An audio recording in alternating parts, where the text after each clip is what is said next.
আমাদের বাড়িতে সকাল শুরু। কি হয়েছে? এই বিষয় খুঁজে কলগেট খুঁজে পাচ্ছি না। তো কলগেট মাকে জিজ্ঞেস করো। মার বেরাসও হারিয়ে গেছে। হায় রে কপাল, তোমার কলগেট আর গেছে, মার ব্রাশ সকাল হইলো বাড়িতে। সকালের জন্য না পাগল, আমি কি বলছি বলতো, কলগেট আর ব্রাশটা মা একই জায়গায় রাখছে যে দুটো দুটো বলতে পারছে না কোথায়। এবার দাড়িটা তো আমার ঘাড়ে পড়বে না?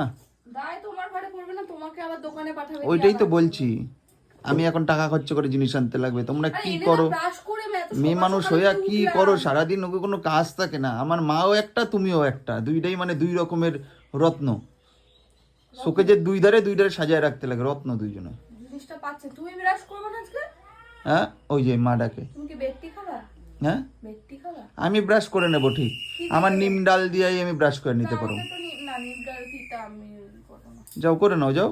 না দেখো না, একটু দেখো না, এটা এনে দাও না, নাহলে কলগেট আমি বসে আছি, আমি 15 মিনিট ধরে খুঁজছি। আমার কথা শোনো, সব থেকে ভালো তাকাও। এই তাকাও, শোনো শোনো। এই যে ওইখানে ঘর যে প্লাস্টার হইতেছে না, একটু বালি নিয়ে আসো, প্লাস্টারের বালি, ওয়া দিয়ে মাঝে হেভি চকচক করে দাঁত।